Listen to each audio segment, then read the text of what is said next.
18 বছরের কম কোনো কাউকে যদি পুলিশ গ্রেফতারও করতে চায়, তাকে হাতে কবজি পরানো যাবে না, তাকে দড়ি দিয়ে বাঁধা যাবে না এবং সাধারণ আদালতে তাকে নেওয়া যাবে না। তাকে রিমান্ড থেকে তাকে ছেড়ে টঙ্গী কিশোরালয়ে নিয়ে গেছে এবং ওইটাও স্বীকার করেছে যে তাকে হাতে দড়ি দিয়ে তাকে বাঁধাটা এটা বেআইনি হয়েছে।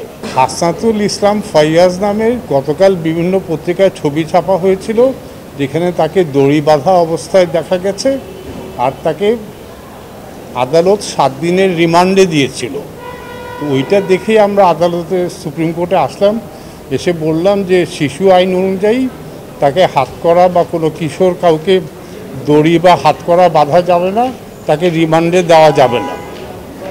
তো গতকালই সরকার পক্ষ বলল তারা এটা মেনে নিয়ে, এটা আইনের বিচ্যুতি হয়েছে, সরকার পক্ষ বলল যে তারা এখনই ব্যবস্থা নিচ্ছে। তো আজকে সরকার পক্ষ এসে বলল যে তারা ব্যবস্থা নিয়েছে, তাকে রিমান্ড থেকে তাকে ছেড়ে টঙ্গী কিশোরালয়ে নিয়ে গেছে এবং ওইটাও স্বীকার করেছে যে তাকে হাতে দড়ি দিয়ে তাকে বাঁধাটা এটা বেআইনি হয়েছে। তো এর পরিপ্রেক্ষিতে বিচারপতিরাও বললেন, রাষ্ট্রপক্ষ যখন স্বীকার করে নিয়েছে যে তারা বেআইনি কাজ করেছে, অতএব আমাদের খুব আইনগত বিবেচনায় এটা তো আর এখন আপনার যেই আপত্তি ছিল, আপত্তিটা মীমাংসা হয়ে গেছে।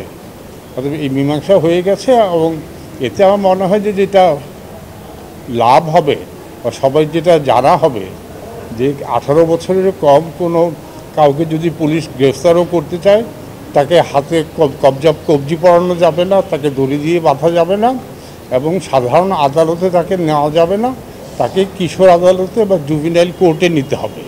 এটাই হয়তো আমাদের আজকের যেটা পেলাম। তাকে যে তার সাথে যে বেআইনি আচরণ করা হয়েছে, এটার জন্য ক্ষতিপূরণ চাইলে ওটা অন্য আদালতে ক্ষতিপূরণের জন্য আলাদা দরখাস্ত আপনারা নিয়ে আসতে কেউ বাধা দিবে না। শিশুদের যদি গ্রেফতারও করা হয়, তাহলে শিশু আইন 2013 ওই অনুযায়ী পুলিশকে পদক্ষেপ নিতে হবে। এটা অবশ্য কোর্টও বললেন যে, আমি যেটা বলতে আজকের এই ঘটনার পরে আর আমি যেটা বলেছি যে শিশু আইন 2013 আমাদের কোনো চর্চা নাই। আইনে বলা আছে শিশুর অনেক অধিকারের কথা, কিন্তু কেউ জানেন না, মানে না এবং এই শিশু আইন নিয়ে আমাদের কোনো হাইকোর্টের কোনো বড় জাজমেন্টও নাই। শিশু আইনে তো 10-11 বছর হয়ে গেল। অতএব এইটাই সব কিছু দৃষ্টি আকর্ষণ করা। তো আমার মনে হয় যে আজকে থেকে আমরা আশা করব যে কোনো কিশোরকে যদি পুলিশ কোনো কারণে তাকে আটক করতে বাধ্য হয়, তাহলে তাতে শিশু আইন অনুযায়ী তার সাথে আচরণ করা হয়।